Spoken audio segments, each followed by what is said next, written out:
A flight attendant once told me the worst seat on the plane for sleeping is the one passengers fight hardest to get.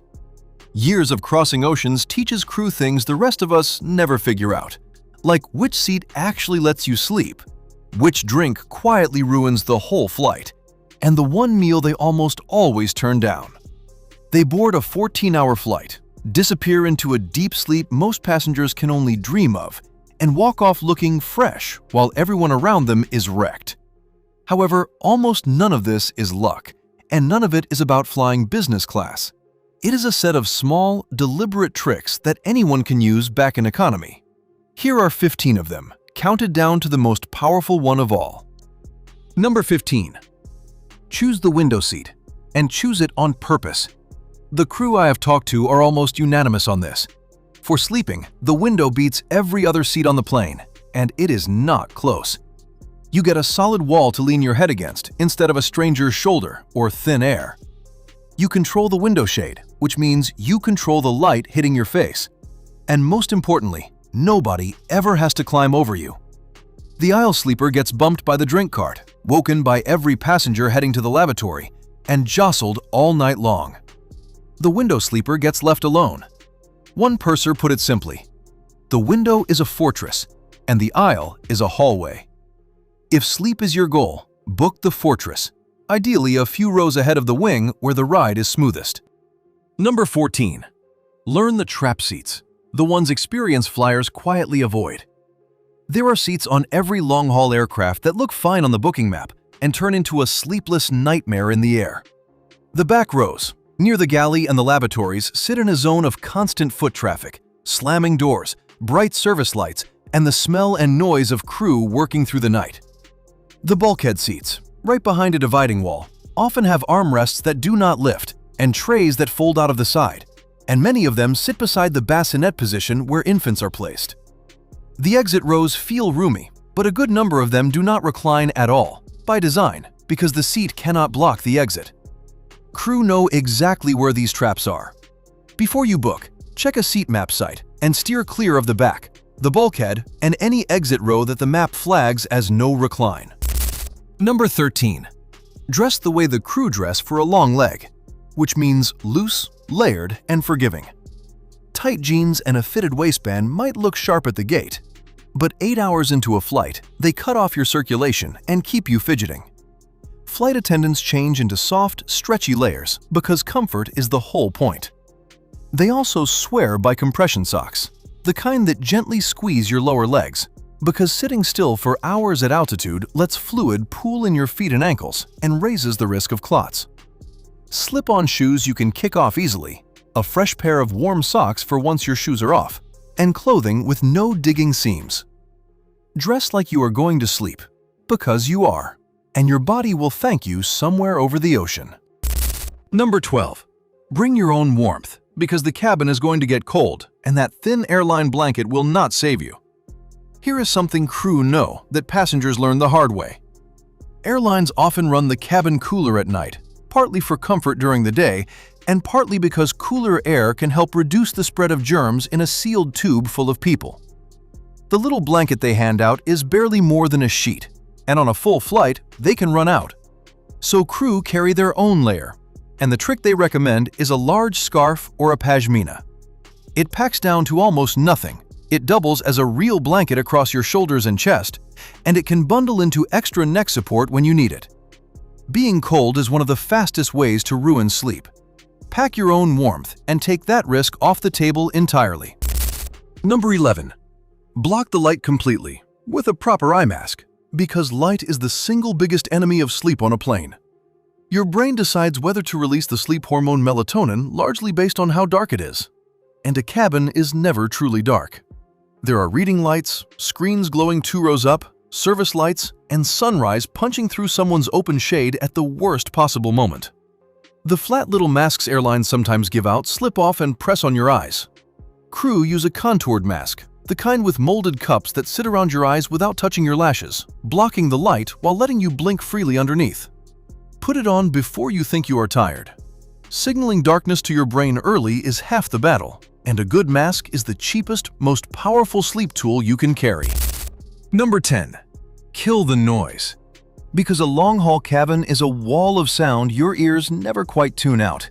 There is the constant roar of the engines, the rush of the air system, crying babies, conversations, carts, and chimes. Crew handle this in one of two ways. Many use over-ear noise-canceling headphones, which electronically erase the low, droning hum of the engines and make the whole cabin feel suddenly distant and calm. Others, especially those who find headphones bulky to sleep in, swear by simple foam earplugs, rolled thin and slipped in so they expand to seal the ear. The real pros combine a layer of soft background sound, like steady brown noise or rain, played low, to mask the sudden noises that jolt you awake. Silence your ears, and you remove one of the last things standing between you and real rest. Number 9. Skip the alcohol, and do not believe the myth that a drink helps you sleep on a plane. This is one crew bring up again and again, almost like a warning. That glass of wine at altitude feels like it relaxes you, and it might help you drift off faster, but the sleep it gives you is shallow and broken, and it leaves you waking through the night. Worse, alcohol dehydrates you, and the cabin air is already extremely dry, so you land groggy, parched, and far more jet lag than you needed to be. Flight attendants who actually want to sleep reach for water instead, and plenty of it. One veteran told me she has watched the passengers who drink the most be the ones in the worst shape at baggage claim every single time. Save the celebration for after you land. Number 8. Handle the meal on your own terms, and use the trick that keeps crew from waking you. On a long flight, the meal service is one of the biggest sleep disruptions there is, with lights up, carts rolling, and announcements. If your priority is sleep, you do not have to participate. Eat a proper meal at the airport before boarding or on the destination schedule. Then plan to sleep straight through the in-flight service. And here is the insider move crew pass along.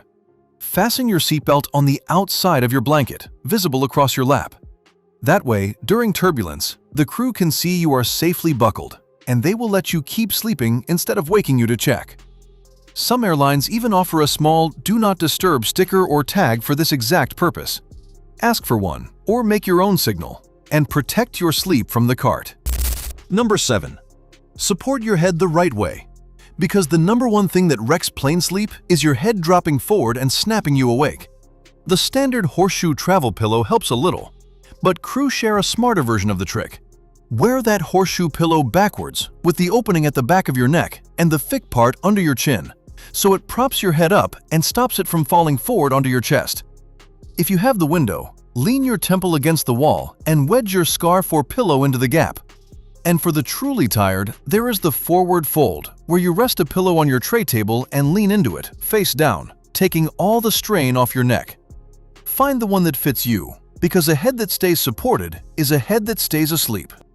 If these are the kind of secrets you want more of, take 1 second and hit subscribe. We pull back the curtain on how the people who fly for a living actually do it every week. Now for the final 6, and this is where the real game changers are. The tricks that decide whether you land exhausted or land ready. Let's keep going. Number 6. Time your caffeine, and consider the pre-board nap most passengers never think of. Crew live by their coffee, but they are disciplined about when they stop, because caffeine lingers in your system far longer than people realize, often 6 hours or more. If you are going to try to sleep on the flight, the crew rule of thumb is to cut off coffee, strong tea, and energy drinks well before that window. There is also a counterintuitive trick that long-haul flyers use. A short nap before the flight, taken in the lounge or even at the gate, can take the edge off your exhaustion so that you board calm and relaxed rather than overtired and wired.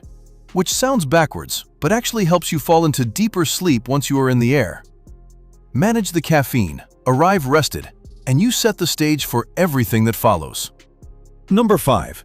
Set your watch to your destination's time the moment you board, and start living by it immediately. This is the mental switch that separates the people who beat jet lag from the people who suffer it for days. The instant you sit down, change every clock you look at to the time at your destination, and then ask yourself one question. What are people doing there right now?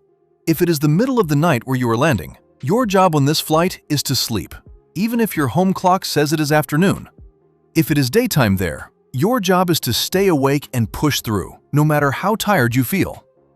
Crew make this decision before the plane even pushes back, and then they spend the whole flight acting on it. You are not on your home time anymore. You are already, in your mind, where you are going. Number 4. Elevate your feet and recline early, because comfort and circulation decide how long you can actually stay asleep. Crew recline their seat the moment the rules allow it, right after takeoff once the cabin is settled, rather than waiting until they are desperate, because every degree of recline helps. Then they get their feet up. Sitting with your feet flat on the floor for hours leaves your legs aching and your blood pooling. So they prop their feet on a bag tucked under the seat in front, or use a small inflatable footrest or a hanging hammock-style support that loops onto the tray table. Getting your feet even slightly elevated takes the pressure off your lower back and legs and lets your body relax into something much closer to lying down. A reclined seat and lifted feet turn a rigid chair into something you can genuinely rest in. Number 3.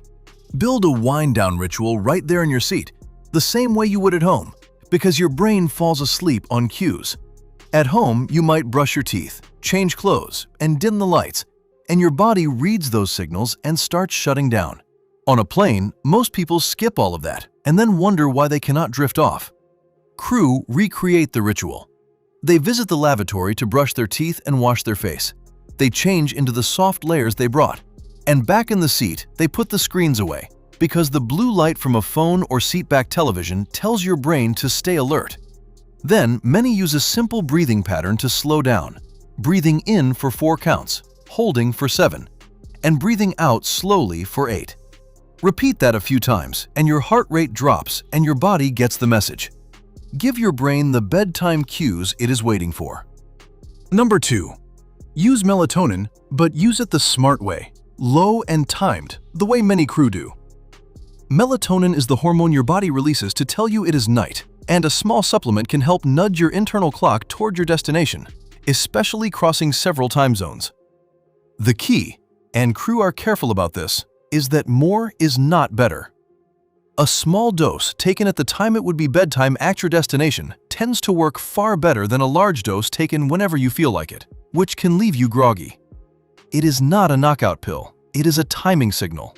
And because everyone's body and health are different, this is the one trick to run past your doctor before you try it, particularly if you take other medication. Used wisely, a low, well-timed dose helps your body believe it is already night where you are headed. Number 1. The master trick, the one that ties every other trick on this list together, is to sleep on your destination schedule and ride full sleep cycles so that you do not just survive the flight, you land already adjusted. Everything else has been building to this. Your sleep runs in cycles of roughly 90 minutes, moving from light sleep into deep sleep and back, and waking in the middle of a deep stage is what leaves you feeling destroyed. So the crew who do this best plan their sleep in blocks that match those cycles, aiming to sleep in chunks of about 90 minutes, or multiples of it, timed to the night at their destination. And they use light and dark to lock it in. They block out light with the mask while it is nighttime where they are going, and they seek out light, opening the shade or stepping into the bright cabin when it is morning there. Do this, and something remarkable happens. You step off the plane, not on your old clock and not in a fog, but genuinely in sync with the new place, walking into your destination already living on its time. That is the real secret. The crew are not just sleeping on the plane, they are arriving before they land. So on your next long flight, do not just hope for sleep and leave it to chance. Pick the window, guard it like the crew do, set your mind to where you are going, and ride those cycles all the way to a clean landing. If this helped you, subscribe and keep these tricks close for your next trip. Safe travels, and may you be the one who walks off that plane wide awake.